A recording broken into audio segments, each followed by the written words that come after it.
जैसा दूल्हा है अब वैसी ही बारात बन गई है। मार्ग में चलते हुए भांति भांति के कौतुक तमाशे होते जाते हैं। इधर हिमाचल ने ऐसा विचित्र मंडप बनाया कि जिसका वर्णन नहीं हो सकता। जगत में जितने छोटे बड़े पर्वत हैं, जिनका वर्णन करके पार नहीं मिलता, तथा जितने वन, समुद्र, नदियाँ और तालाब थे, हिमाचल ने सबको न्योता भेजा। वे सब अपनी इच्छा अनुसार रूप धारण करने वाले सुंदर शरीर धारण करके सुंदरी स्त्रियों और समाज के साथ हिमाचल के घर गए। सभी स्नेह सहित मंगल गीत गाते हैं। हिमाचल ने पहले से ही बहुत से घर सजवा रखे थे। यथा योग्य उन स्थानों में सब लोग उतर गए। नगर की सुंदर शोभा देखकर ब्रह्मा की रचना चातुरी भी तुच्छ लगती थी। नगर की शोभा देखकर ब्रह्मा की निपुणता सचमुच तुच्छ लगती है। वन, बाग, कुएं, तालाब, नदियाँ सभी सुंदर हैं। उनका वर्णन कौन कर सकता है। घर घर बहुत से मंगल सूचक तोरण और ध्वजा पताकाएं सुशोभित हो रही हैं। वहाँ के सुंदर और चतुर स्त्री पुरुषों की छवि देखकर मुनियों के भी मन मोहित हो जाते हैं। जिस नगर में स्वयं जगदम्बा ने अवतार लिया, क्या उसका वर्णन हो सकता है। वहाँ रिद्धि, सिद्धि, संपत्ति और सुख नित नए बढ़ते जाते हैं। बारात को नगर के निकट आई सुनकर नगर में चहल पहल मच गई, जिससे उसकी शोभा बढ़ गई। अगवानी करने वाले लोग बनाव श्रृंगार करके तथा नाना प्रकार की सवारियों को सजाकर आदर सहित बारात को लेने चले। देवताओं के समाज को देखकर सब मन में प्रसन्न हुए और विष्णु भगवान को देखकर तो बहुत ही सुखी हुए। किंतु जब शिवजी के दल को देखने लगे तब तो उनके सब वाहन, सवारियों के हाथी, घोड़े, रथ के बैल आदि डरकर भाग चले।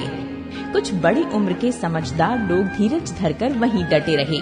लड़के तो सब अपने प्राण लेकर भागे। घर पहुंचने पर जब माता पिता पूछते हैं तब वे भय से कांपते हुए शरीर से ऐसा वचन कहते हैं, क्या कहें, कोई बात कही नहीं जाती। ये बारात है या यमराज की सेना। दूल्हा पागल है और बैल पर सवार है। सांप, कपाल और राख ही उसके गहने हैं। दूल्हे के शरीर पर राख लगी है, सांप और कपाल के गहने हैं। वो नंगा, जटाधारी और भयंकर है। उसके साथ भयानक मुख वाले भूत, प्रेत, पिशाच, योगनिया और राक्षस हैं। जो बारात को देखकर जीता बचेगा सचमुच उसके बड़े ही पुण्य हैं और वही पार्वती का विवाह देखेगा। लड़कों ने घर घर यही बात कही। महेश्वर शिवजी का समाज समझकर सब लड़कों के माता पिता मुस्कुराते हैं। उन्होंने बहुत तरह से लड़कों को समझाया कि निडर हो जाओ, डर की कोई बात नहीं है। अगवान लोग बारात को लिवा लाए। उन्होंने सबको सुंदर जनवासे ठहराने को दिए। मैना पार्वती जी की माता ने शुभ आरती सजाई और उनके साथ की स्त्रियां उत्तम मंगल गीत गाने लगी। सुंदर हाथों में सोने का थाल शोभित है। इस प्रकार मैना हर्ष के साथ शिव जी का पर्छन करने चली। जब महादेव जी को भयानक वेश में देखा तब तो स्त्रियों के मन में बड़ा भारी भय उत्पन्न हो गया। बहुत ही डर के मारे भागकर वे घर में घुस गईं और शिव जी जहाँ जनवासा था वहाँ चले गए। मैना के हृदय में बड़ा दुख हुआ। उन्होंने पार्वती जी को अपने पास बुला लिया और अत्यंत स्नेह से गोद में बैठाकर अपने नील कमल के समान नेत्रों में आंसू भरकर कहा, जिस विधाता ने तुमको ऐसा सुंदर रूप दिया, उस मूर्ख ने तुम्हारे दूल्हे को बावला कैसे बनाया। जिस विधाता ने तुमको सुंदरता दी, उसने तुम्हारे लिए वर बावला कैसे बनाया। जो फल कल्प वृक्ष में लगाने चाहिए वो जबरदस्ती बबूल में लग रहा है। मैं तुम्हें लेकर पहाड़ से गिर पड़ूंगी, आग में जल जाऊंगी या समुद्र में कूद पड़ूंगी। चाहे घर उजड़ जाए और संसार भर में अपकीर्ति फैल जाए, पर जीते जी मैं इस बावले वर से तुम्हारा विवाह न करूंगी। हिमाचल की स्त्री मैना को दुखी देखकर सारी स्त्रियां व्याकुल हो गईं। मैना अपनी कन्या के स्नेह को याद करके विलाप करती, रोती और कहती थी, मैंने नारद का क्या बिगाड़ा था, जिन्होंने मेरा बसता हुआ घर उजाड़ दिया और जिन्होंने पार्वती को ऐसा उपदेश दिया कि जिससे उसने बावले वर के लिए तप किया। सचमुच उनके न किसी का मोह है, न माया, न उनके धन है, न घर है और न स्त्री ही है। वे सबसे उदासीन है, इसी से वे दूसरों का घर उजाड़ने वाले हैं। उन्हें न किसी की लाज है, न डर है। भला बांझ स्त्री प्रसव की पीड़ा को क्या जाने। माता को विकल देखकर पार्वती जी विवेक युक्त कोमल वाणी से बोली, हे माता, जो विधाता रच देते हैं वो टलता नहीं, ऐसा विचार कर तुम सोच मत करो।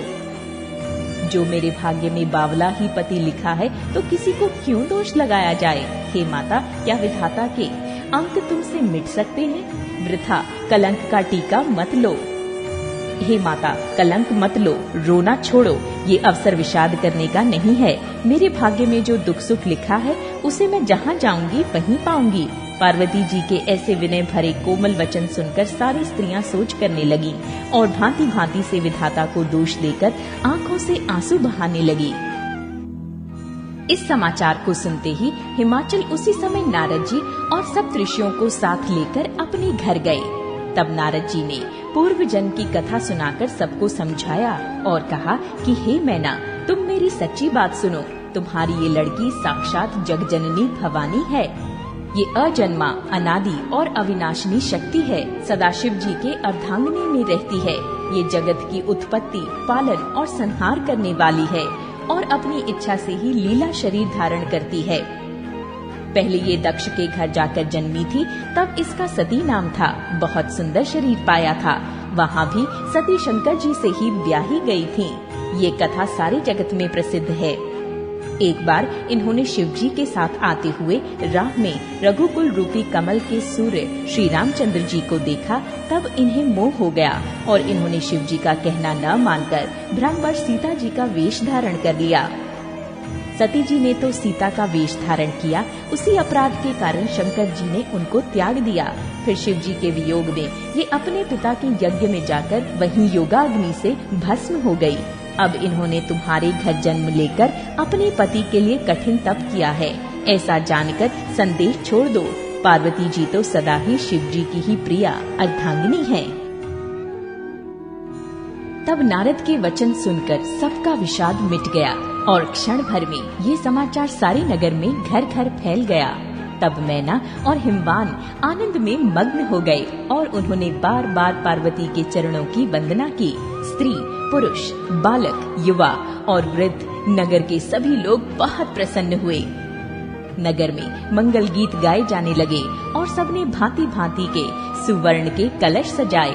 पाकशास्त्रों में जैसी रीति है उसके अनुसार अनेक भांति की ज्योनार हुई, रसोई बनी। जिसके घर में स्वयं माता भवानी रहती हो, वहाँ की ज्योनार भोजन सामग्री का वर्णन कैसे किया जा सकता है। हिमाचल ने आदर पूर्वक सब बारातियों को विष्णु, ब्रह्मा और सब जाति के देवताओं को बुलवाया। भोजन करने वालों की बहुत सी पंक्तियां बैठी। चतुर रसोइये परोसने लगे। स्त्रियों की मंडलियां देवताओं को भोजन करते जानकर कोमल वाणी से गालियां देने लगी। सब सुंदरी स्त्रियां मीठे स्वर में गालियां देने लगी और व्यंग भरे वचन सुनाने लगी। देवगण विनोद सुनकर बहुत सुख अनुभव करते हैं, इसलिए भोजन करने में बड़ी देर लगा रहे हैं। भोजन के समय जो आनंद बढ़ा वो करोड़ों मुंह से भी नहीं कहा जा सकता। भोजन कर चुकने पर सबके हाथ मुंह धुलवाकर पान दिए गए। फिर सब लोग जो जहाँ ठहरे थे वहाँ चले गए। फिर मुनियों ने लौटकर हिमवान को लगन पत्रिका सुनाई और विवाह का समय देखकर देवताओं को बुला भेजा। सब देवताओं को आदर सहित बुलवा लिया और सबको यथा योग्य आसन दिए। वेद की रीति से वेदी सजाई गई और स्त्रियां सुंदर श्रेष्ठ मंगल गीत गाने लगीं। वेदिका पर एक अत्यंत सुंदर दिव्य सिंहासन था, जिसकी सुंदरता का वर्णन नहीं किया जा सकता, क्योंकि वो स्वयं ब्रह्मा जी का बनाया हुआ था। ब्रह्मांडों को सिर नवाकर और हृदय में अपने स्वामी श्री रघुनाथ जी का स्मरण करके शिव जी उस सिंहासन पर बैठ गए।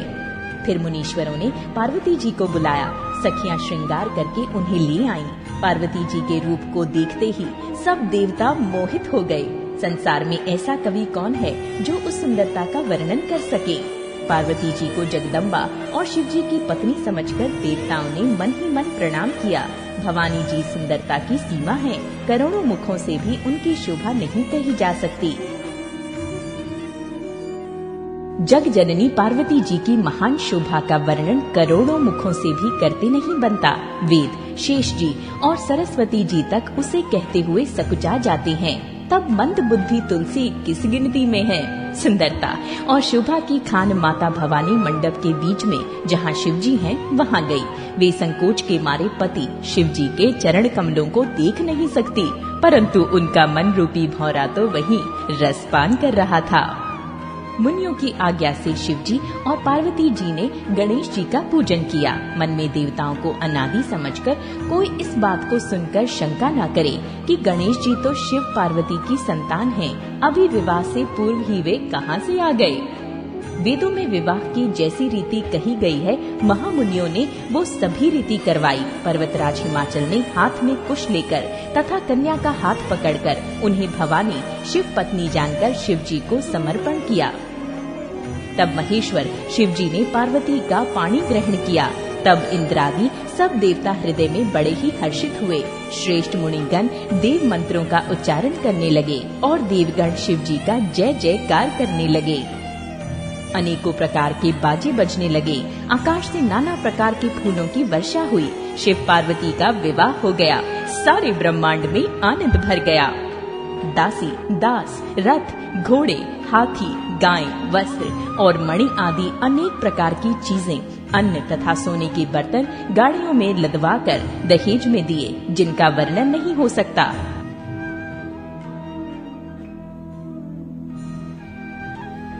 बहुत प्रकार का दहेज देकर फिर हाथ जोड़कर हिमाचल ने कहा, हे शंकर, आप पूर्ण काम हैं, मैं आपको क्या दे सकता हूँ। इतना कहकर वे शिव जी के चरण कमल पकड़कर रह गए। तब कृपा के सागर शिव जी ने अपने ससुर का सभी प्रकार से समाधान किया।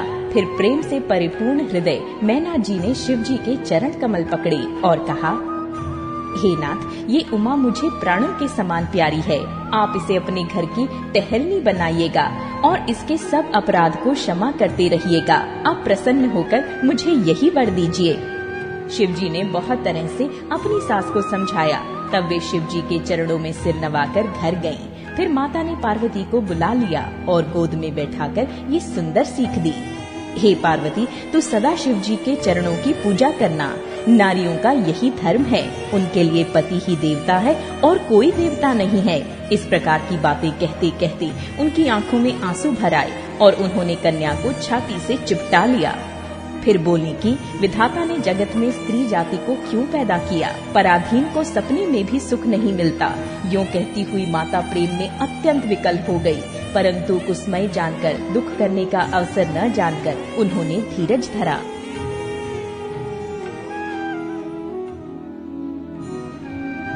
मैना बार बार मिलती है और पार्वती के चरणों को पकड़कर गिर पड़ती है। बड़ा ही प्रेम है, कुछ वर्णन नहीं किया जाता।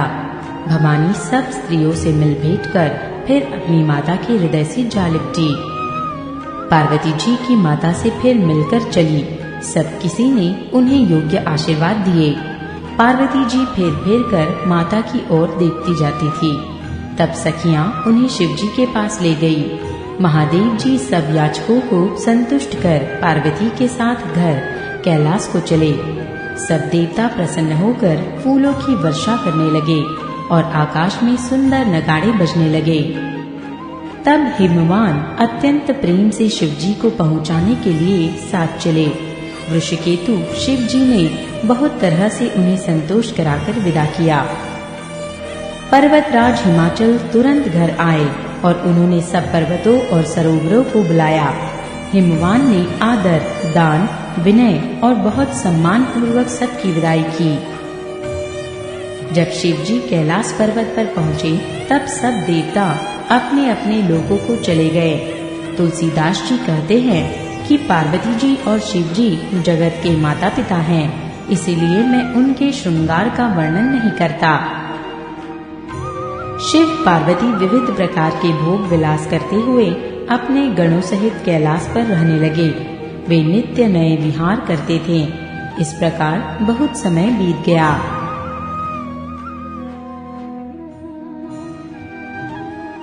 तब 6 मुख वाले पुत्र स्वामी कार्तिक का जन्म हुआ, जिन्होंने बड़े होने पर युद्ध में तारकासुर को मारा। वेद, शास्त्र और पुराणों में स्वामी कार्तिक के जन्म की कथा प्रसिद्ध है और सारा जगत उसे जानता है। षडानंद स्वामी कार्तिक के जन्म, कर्म, प्रताप और महान पुरुषार्थ को सारा जगत जानता है। इसीलिए मैंने वृषकेतु शिव जी के पुत्र का चरित्र संक्षेप से ही कहा है। शिव पार्वती के विवाह की इस कथा को जो स्त्री पुरुष कहेंगे और गाएंगे वे कल्याण के कार्यों और विवाह आदि मंगलों में सदा सुख पावेंगे। गिरिजापति महादेव जी का चरित्र समुद्र के समान अपार है, उसका पार वेद भी नहीं पाते।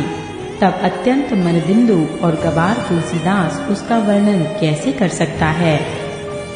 शिव जी के रसीले और सुहावने चरित्र को सुनकर मुनि भरद्वाज जी ने बहुत ही सुख पाया। कथा सुनने की उनकी लालसा बहुत बढ़ गई, नेत्रों में जल भर आया तथा रोमावली खड़ी हो गई। वह प्रेम में मुग्ध हो गए, मुख से वाणी नहीं निकलती। उनकी यह दशा देखकर ज्ञानी मुनि याज्ञवल्क्य बहुत प्रसन्न हुए और बोले, हे मुनीश, आहा, तुम्हारा जन्म धन्य है। तुमको गौरीपति शिवजी प्राणों के समान प्रिय हैं। शिवजी के चरण कमलों में जिनकी प्रीति नहीं है वे श्री रामचंद्र जी को स्वप्न में भी अच्छे नहीं लगते। विश्वनाथ श्री शिव जी के चरणों में निष्कपट विशुद्ध प्रेम होना यही राम भक्त का लक्षण है। शिव जी के समान रघुनाथ जी की भक्ति का व्रत धारण करने वाला कौन है, जिन्होंने बिना ही पाप के सती जैसी स्त्री को त्याग दिया और प्रतिज्ञा करके श्री रघुनाथ जी की भक्ति को दिखा दिया। हे भाई, श्री रामचंद्र जी को शिव जी के समान और कौन प्यारा है। मैंने पहले ही शिव जी का चरित्र कहकर तुम्हारा भेद समझ लिया। तुम श्री रामचंद्र जी के पवित्र सेवक हो और समस्त दोषों से रहित हो। मैंने तुम्हारा गुण और शील जान लिया। अब मैं श्री रघुनाथ जी की लीला कहता हूँ, सुनो। हे मुनि सुनो, आज तुम्हारे मिलने से मेरे मन में जो आनंद हुआ है वह कहाँ नहीं जा सकता। हे मुनीश्वर, रामचरित्र अत्यंत अपार है। 100 करोड़ शेष जी भी उसे नहीं कह सकते। तथापि जैसा मैंने सुना है वैसा वाणी के स्वामी, प्रेरक और हाथ में धनुष लिए हुए प्रभु श्री रामचंद्र जी का स्मरण करके कहता हूँ। सरस्वती जी कठपुतली के समान है और अंतर्यामी स्वामी श्री रामचंद्र जी सूत पकड़कर कठपुतली को नचाने वाले सूत्रधार हैं। अपना भक्त जानकर जिस कवि पर वे कृपा करते हैं उसे हृदय रूपी आंगन में सरस्वती को वे नचाया करते हैं। उन्हीं कृपालु श्री रघुनाथ जी को मैं प्रणाम करता हूँ और उन्हीं के निर्मल गुणों की कथा कहता हूँ। कैलाश पर्वतों में श्रेष्ठ और बहुत ही रमणीय है, जहाँ शिव पार्वती जी सदा निवास करते हैं।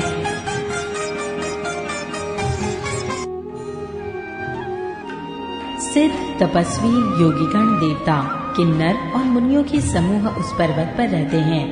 वे सब बड़े पुण्यात्मा हैं और आनंद कंद श्री महादेव जी की सेवा करते हैं। जो भगवान विष्णु और महादेव जी से विमुख हैं और जिनकी धर्म में प्रीति नहीं है वे लोग स्वप्न में भी वहां नहीं जा सकते। उस पर्वत पर एक विशाल बरगद का पेड़ है जो नित्य नवीन और सब काल 6 ऋतुओं में सुंदर रहता है। वहाँ तीनों प्रकार की शीतल, मंद और सुगंध वायु बहती रहती है और उसकी छाया बड़ी ठंडी रहती है। वह शिव जी के विश्राम करने का वृक्ष है जिसे वेदों ने गाया है। एक बार प्रभु श्री शिव जी उस वृक्ष के नीचे गए और उसे देखकर उनके हृदय में बहुत आनंद हुआ। अपने हाथ से बागंबर बिछाकर कृपालु शिव जी स्वभाव से ही बिना किसी खास प्रयोजन के वहां बैठ गए। कुंद के पुष्प, चंद्रमा और शंख के समान उनका गौर शरीर था। बड़ी लंबी भुजाएं थी और वे मुनियों के से वलकल वस्त्र धारण किए हुए थे। उनके चरण नए पूर्ण रूप से खिले हुए लाल कमल के समान थे। नखों की ज्योति भक्तों के हृदय का अंधकार भरने वाली थी। सांप और भस्म ही उनके भूषण थे और उन त्रिपुरासुर के शत्रु शिव जी का मुख शरद पूर्णिमा के चंद्रमा की शोभा को भी हरने वाला, फीकी करने वाला था। उनके सिर पर जटाओं का मुकुट और गंगा जी शोभायमान थी। कमल के समान बड़े बड़े नेत्र थे। उनका नीलकंठ था और वे सुंदरता के भंडार थे। उनके मस्तक पर द्वितीया का चंद्रमा शोभित था।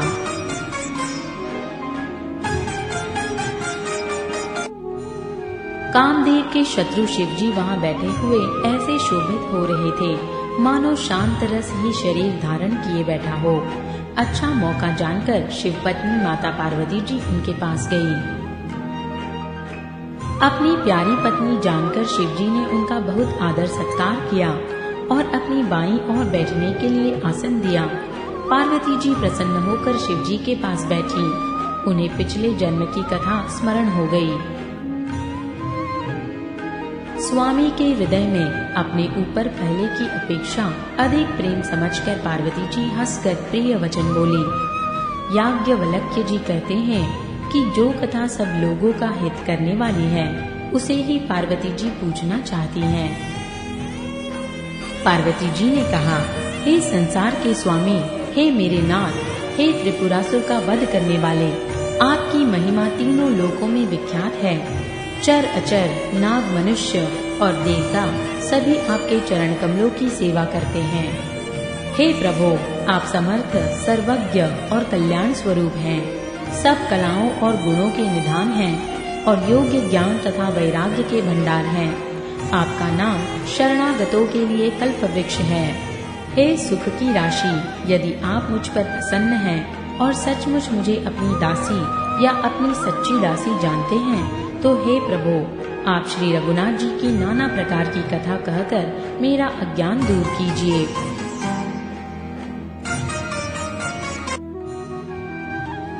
जिसका घर कल्पवृक्ष के नीचे हो वह भला दरिद्रता से उत्पन्न दुखों को क्यों सहेगा। हे राशिभूषण, हे नाथ, हृदय में ऐसा विचार कर मेरी बुद्धि के भारी भ्रम को दूर कीजिए। हे प्रभु, जो परमार्थत्व ब्रह्म के ज्ञाता और वक्ता मुनि हैं, वे श्री रामचंद्र जी को अनादि ब्रह्म कहते हैं और शेष, सरस्वती, वेद और पुराण सभी श्री रघुनाथ जी का गुण गाते हैं। और हे कामदेव के शत्रु, आप भी दिन रात आदर पूर्वक राम राम जपा करते हैं। ये राम वही अयोध्या के राजा के पुत्र हैं या अजन्मा, निर्गुण और अगोचर कोई और राम है? यदि वे राजपुत्र हैं तो ब्रह्म कैसे, और यदि ब्रह्म हैं तो स्त्री के विरह में उनकी मति बावली कैसे हो गई। इधर उनके ऐसे चरित्र देखकर और उधर उनकी महिमा सुनकर मेरी बुद्धि अत्यंत चकरा रही है। यदि इच्छा रहित व्यापक समर्थ ब्रह्म कोई और है तो हे नाथ, मुझे उसे समझाकर कहिए। मुझे नादान समझकर मन में क्रोध न लाइए। जिस तरह मेरा मोह दूर हो वही कीजिए। मैंने पिछले जन्म में वन में श्री रामचंद्र जी की प्रभुता देखी थी, परंतु अत्यंत भयभीत होने के कारण मैंने वह बात आपको सुनाई नहीं। तो भी मेरे मलिन मन को बोध न हुआ, उसका फल भी मैंने अच्छी तरह पा लिया।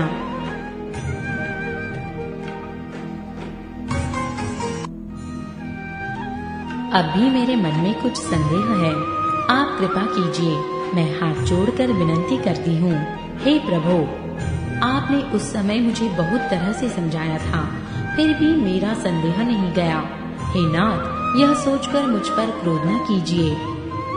मुझे अब पहले जैसा मोह नहीं है। अब तो मेरे मन में राम कथा सुनने की रुचि है। हे शेषनाग को अलंकार रूप में धारण करने वाले देवताओं के नाथ, आप श्री रामचंद्र जी के गुणों की पवित्र कथा कहिए। मैं पृथ्वी पर सिर टेक कर आपके चरणों की वंदना करती हूँ और हाथ जोड़कर विनती करती हूँ। आप वेदों के सिद्धांत को निचोड़कर श्री रघुनाथ जी का निर्मल यश वर्णन कीजिए। यद्यपि स्त्री होने के कारण मैं उसे सुनने की अधिकारिणी नहीं हूँ, तथापि मैं मन, वचन और कर्म से आपकी दासी हूँ। संत लोग जहाँ आर्त अधिकारी पाते हैं, वहाँ गुण तत्व भी उसे नहीं छिपाते, वहाँ गुण तत्व भी उससे नहीं छिपाते। हे देवताओं के स्वामी, मैं बहुत ही आर्तभाव दीनता से पूछती हूँ, आप मुझ पर दया करके श्री रघुनाथ जी की कथा कहिए। पहले तो वह कारण विचार कर बतलाइए जिससे निर्गुण ब्रह्म सगुण रूप धारण करता है। फिर हे प्रभु, श्री रामचंद्र जी के अवतार जन्म की कथा कहिए तथा उनका उदार बाल चरित्र कहिए। फिर जिस प्रकार उन्होंने श्री जानकी जी से विवाह किया वह कथा कहिए, और फिर यह बतलाइए कि उन्होंने जो राज्य छोड़ा सो किस दोष से।